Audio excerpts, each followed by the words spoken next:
네, 다시 할게요. 자, 이번 시간에 우리는 신군부의 독재와 그리고 5.18 광주 민주화 운동이라고 하는 한국 현대사의 또 다른 비극에 대해서 함께 이야기를 해보도록 하겠습니다. 자, 우리 지난 시간에 어디까지 이야기했었냐면은 이런 이야기를 하고 있었어요. 유신헌법의 공포를 통해서 영원히 대통령을 할 수 있게 된 박정희 대통령의 경우에는 긴급조치권 같은 것들을 발동을 하면서 대통령 직선제라든지 민주화에 대한 시민들의 요구를 억누르고 있었다라고 이야기를 하였어요. 그죠? 네, 그러다가 YH 무역의 노동자들이 신민당사에 들어가서 농성을 하다가 경찰이 끌어내는 과정에서 노동자 한 명이 사망했던 이른바 YH 무역 사건이라고 하는 것이 발생을 했고, 이에 대해 항의했던 김영삼 신민당 총재가 국회에서 제명되는 일이 벌어지게 돼요. 그러면서 김영삼의 지역구였던 부산에서부터 민주화 운동이 시작되고 그것이 마산까지 번졌죠. 이게 바로 부마 민주화 항쟁이라고 하는 것이었어요. 자, 그래서 이러한 일이 벌어지게 되었을 때 박정희 대통령의 오른팔이었던 차지철 경호실장이 캄보디아처럼 300만 명이든 500만 명이든 죽여버리면 조용해질 것이다 라고 이렇게 이야기를 했고, 박정희 대통령도 강력한 진압을 시사를 했어요. 그죠? 그래서 중앙정보부장인 김재규라는 사람이 이렇게 많은 사람들이 죽거나 다치는 일만큼 막아야 되겠다 라고 생각을 해서 10월 26일 날 박정희 대통령을 총으로 쏴서 암살하게 되죠. 그죠? 그 사건이 바로 12.6 사태였다라는 것까지 우리가 지난 시간에 이야기를 했었습니다. 대충 기억이 나시나요? 예. 자, 대통령이 총 맞아 죽은 사건 보통 사건이 아니죠. 그죠? 그러면서 전국에 비상계엄령이 선포가 됩니다. 제주도를 제외한 전국에 비상계엄령이 선포가 돼요. 자, 그리고 대통령의 자리가 공석이 되었기 때문에 새로 대통령이 선출이 되는데, 박정희 정권의 마지막 국무총리였던 최규하 총리가 아직까지 유신헌법이 그대로 유지가 되고 있는 상황이었기 때문에 통일주체 국민회의에 의해서 새로운 대통령으로 선출이 됩니다. 자, 군인이 아닌 민간인이었고요. 이 사람은 그리고 새로운 대통령이 자리에 오르게 되면서 오랫동안 박정희 대통령과 군인에 의해서 억눌려져 있었던 시민들의 민주화에 대한 요구가 드디어 실현될 것 같은 그런 기대감이 들던 시기였다라는 것이죠. 자, 하지만 이런 어떤 민주화에 대한 시민들의 기대를 꺾는 사건이 벌어지게 되니 그게 바로 12.12 군사 반란이라고 하는 사건이었다라는 것이죠. 전두환, 노태우를 비롯한 하나의 중심의 신군부 세력이 반란을 일으켜서 군권을 장악한 사건이었습니다. 군대의 실권을 장악한 사건이었어요. 자, 하나회라고 하는 것은 무엇이냐면요, 육군사관학교 11기 동기생들의 모임이야. 그러니까 공식적인 조직이 아니라 그냥 사조직이라고 보시면 되죠. 자, 이들의 경우에는 유신체제 하에서 빠른 속도로 성장을 하면서 유신체제 하에서 주요 정부 요직을 차지하는 실세로 자리 잡았던 인물들이거든요. 자, 그래서 이들이 군사반란을 일으키면서 새로운 군인 세력들로 등장을 하게 됩니다. 그래서 5.16 쿠데타를 주도했던 군인들과는 다른 새로운 군부 세력이다라는 의미에서 이들을 신군부 세력이라고 부르는 것이에요. 이해가 되시죠?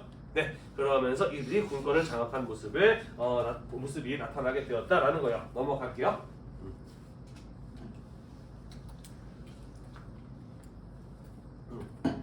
자, 한편 박정희 대통령이 사망하고 난 이후에 오랫동안 억눌려져 있었던 민주화에 대한 요구가 솟구쳐 올라오게 되면서 전국적인 민주화 운동이 전개가 됩니다. 자, 우리는 이 시기를 일컬어 이른바 서울의 봄이라고 이야기를 해요. 얼마 전에 같은 제목의 영화로도 개봉을 했죠. 그죠? 이번 주말은 선생님도 영화관 가서 볼 생각이에요. 사람들이 굉장히 열받는다 그러대. 애플워치 차고 가가지고 혈압이 상승하는 걸 보면서 혈압 실린지 하고 막 그런다던데. 선생님도 이제 한번 가서 얼마나 열받는지 해볼 건데, 영화 포스터에 황정민 씨 얼굴만 봐도 열받던데 그렇지 않은 건가?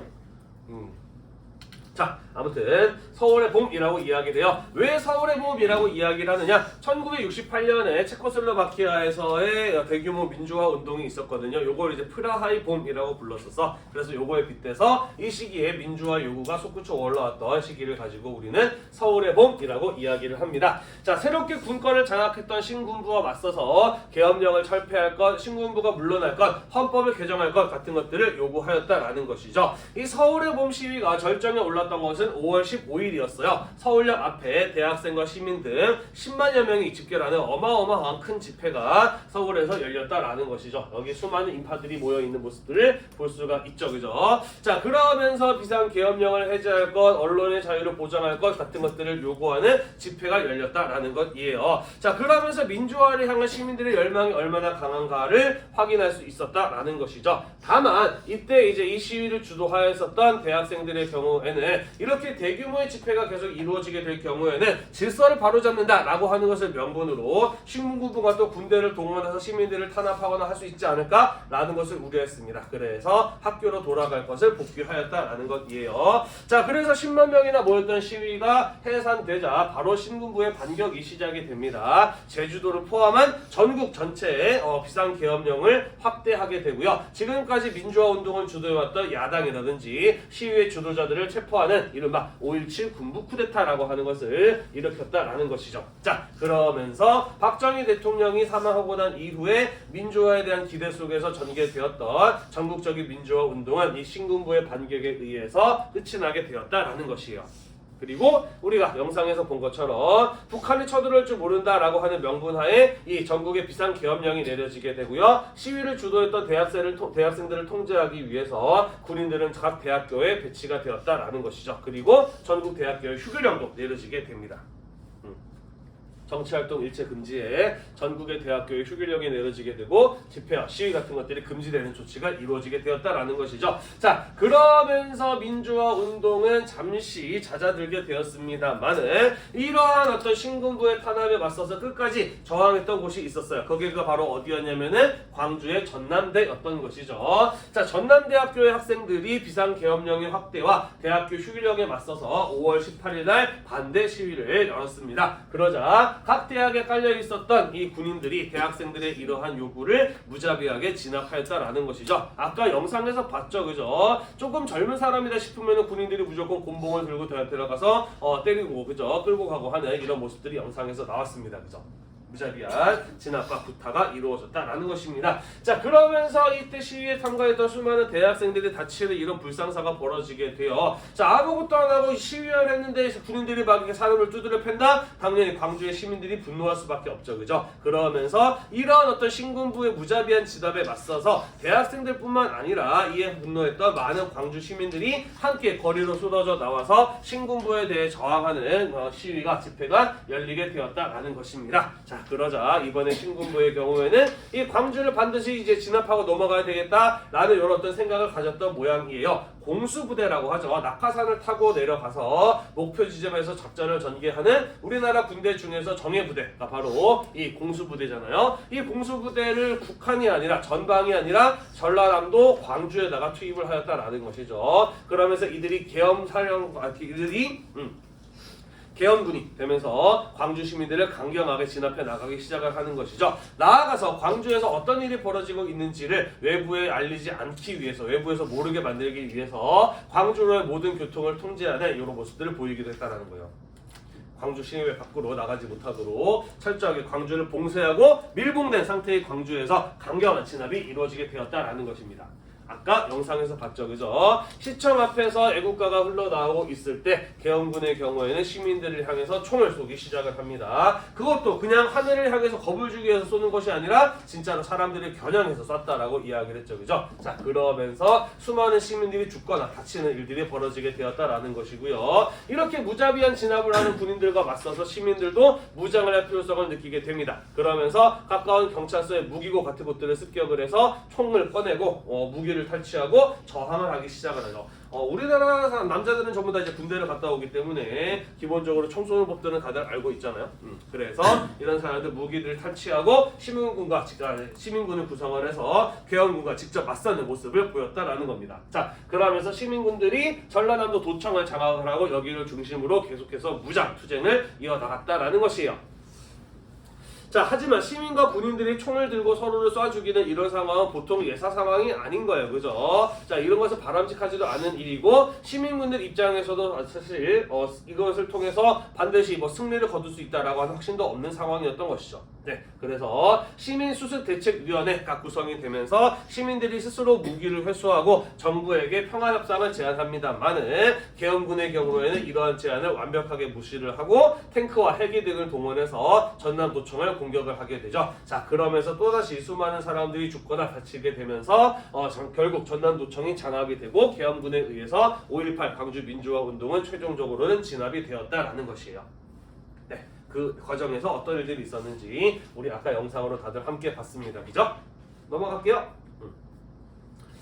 자, 영상에서는 뭐 이제 200 몇 명이라고 이야기를 했는데 우리 교과서에서는 공식적으로는 181명이라고 나와 있네요. 그 사이에 더 추가가 됐을 수도 있죠. 뭐 어쨌든 수많은 사람들의 희생이 발생하였다라는 것입니다. 자, 그리고 더 열받는 건 뭐냐면은요. 신군부 쪽에서는 이러한 5.18 광주 민주화 운동을 숨기고 왜곡하려 하였다라는 것이죠. 자, 그럼 아까도 선생님이 이야기했죠. 그죠? 광주로 가는 모든 교통의 통제를 통제하고 아예 다 광주를 막아버리고 여기서 무슨 일이 있었는지를 시민들이 다른 지역 사람들이 모르게 하였다라고 이야기를 했습니다. 자, 그러면서 다른 지역 사람들에게는 뭐라고 이야기를 했느냐? 광주 5.18 민주화 운동은 김대중이 북한의 사주를 받아서 광주에서 일으킨 폭동이었다라고 이렇게 발표를 해버리고 맙니다.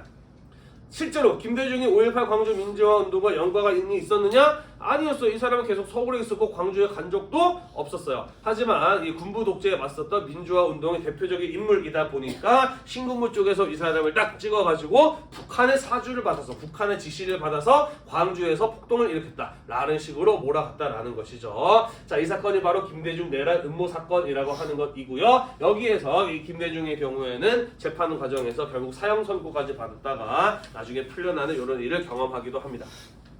그리고 아직까지도 이거 진짜로 믿는 사람들도 의외로 꽤 있더라고요. 뭐 한때 되게 유행했었죠. 뭐 일간 베스트 줄여가지고 일베라고 하는 사이트 같은 데 있잖아요. 그죠? 그런데 이런 거 종종 올라옵니다. 여기 이제 광주 민주화 운동 때 찍혔던 많은 사진들 가운데 왠지 북한처럼 생겼다라는 사람 하나 찍어가지고 그 사람 얼굴이랑 그 다음에 북한 간부랑 닮은 사람 찾아가지고 이거 봐라 얘가 북한 간부고 여기 사진에 찍혀있지 않느냐 라는 식으로 주장하는 사람들도 꽤 있고 그걸 많이들 믿고 있더라고요. 재밌는 거는 나중에 여기 찍힌 이 사람이 나와가지고 그거 난데 하면서 자기 얼굴 셀카 찍어서 올리고 나 북한 사람 아니다라고 인증을 하면서 이런 것들이 결국에는 왜곡되고 은폐되었던 것이었음이 다시 밝혀지게 되죠.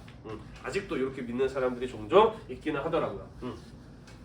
자, 5.18 광주 민주화 운동의 경우에는요, 민중의식이 성장을 하고 80년대 민주화 운동의 토대를 마련하는 계기가 됩니다. 무슨 말이냐면은요, 비록 신군부의 강경한 진압 앞에서 시민들이 결국에는 민주화 운동의 기가 꺾였습니다만은 이러한 어떤 신군부의 잔인한 탄압에 맞서서 그들을 반드시 몰아내야 되겠다. 우리는 어떤 일이 있어도 이런 어떤 신군부의 독재를 끝내야 되겠다라고 하는 것을 사람들이 다짐하게 만들어주는 그런 어떤 계기가 되었다라는 것이죠. 그리고 이때 당시에 이 광주가 봉쇄되어 있었습니다만은 영화 택시 운전사 뭐 이런 거 들어봤나요? 본 적 있나요? 네, 거기 보시면은 독일인 이제 위르겐 힌츠페터라고 하는 기자가 몰래 잠입을 해서 여기에서 광주에서 군인들에 의해서 시민들이 죽거나 다치는 것들을 영상으로 찍어서 그대로 독일에 가서 보도를 했죠. 그러면서 외신 통해서 외국의 저기 뉴스를 통해서 광주에서 어떤 일이 벌어졌는지가 공개가 되죠. 그러면서 그 영상들이 이후에 80년대 신군부의 독재를 비판하고 사람들의 분노를 자극하는 이런 어떤 교육 자료 같은 것들로 쓰이게 되면서 이후에 80년대 운동의 토대를 마련해주는 계기가 되기도 하였다라는 것이 되겠습니다.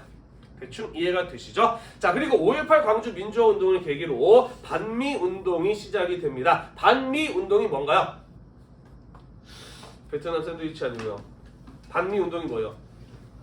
미국에 대해서 반대하는 운동이죠. 그죠? 자, 광주 5.18 민주화 운동과 반미 운동이 무슨 관계가 있느냐? 우리 아까 봤어요. 그죠? 이 광주 민주화 운동을 진압하기 위해서 계엄군이 투입되었고 심지어 공수부대가 작전에 투입이 되었어. 그지? 우리나라는 6.25 전쟁 이후부터 군사 작전 통제권은 미국에게 있거든요. 다시 말해서 미국의 동의나 암묵적인 동의나 혹은 미국이 모른 척하지 않고서야 군대의 이동이 이루어질 수 없었다라는 것이죠. 미국은 어떠한 형태로든 알거나 묵인하거나 용인하거나 넘어갔을 것이다라는 겁니다. 따라서 이 광주 민주화 운동에서 수많은 시민이 죽거나 다친 데도 역시 미국의 책임이 있지 않느냐라고 사람들이 생각을 하게 되었다라는 것이죠. 6.25 전쟁 이후에 늘 우리에게 우방이었고 정의의 편이라고 생각했던 미국이 이런 짓을 저질렀다라는 것을 시민들을 많이 분노를 했던 것이죠. 자, 그러면서 이후에 학생들을 중심으로 반미 운동이 일어나게 되는 계기로 작용하기도 하였다라는 것이에요.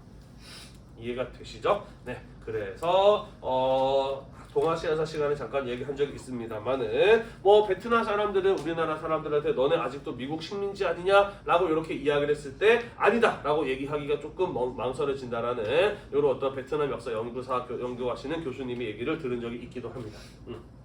여기까지인가요? 네. 그러네요. 자, 그래서 오늘 우리 신군부의 등장과 그리고 5.18 광주 민주화운동회라고 하는 사건에 대해서 함께 살펴보았습니다. 다음 시간에는요, 이들 신군부의 우두머리였던 전두환이 어떤 과정을 통해서 대통령이 되고 정치 권력을 장악하게 되면서 새로운 군부에 의한 독재가 어떻게 이루어지게 되는지, 그리고 그에 맞서서 우리나라의 민주주의의 원칙을 어떻게 실현 나갈 수 있었는지 6월 민주항쟁이라는 주제를 중심으로 함께 살펴보도록 하겠습니다. 오늘도 공부하느라고 대단히 고생이 많으셨고요. 이 영상이 여러분들의 공부에 도움이 되셨다면 구독과 좋아요 잊지 말고 눌러주세요. 수고했습니다.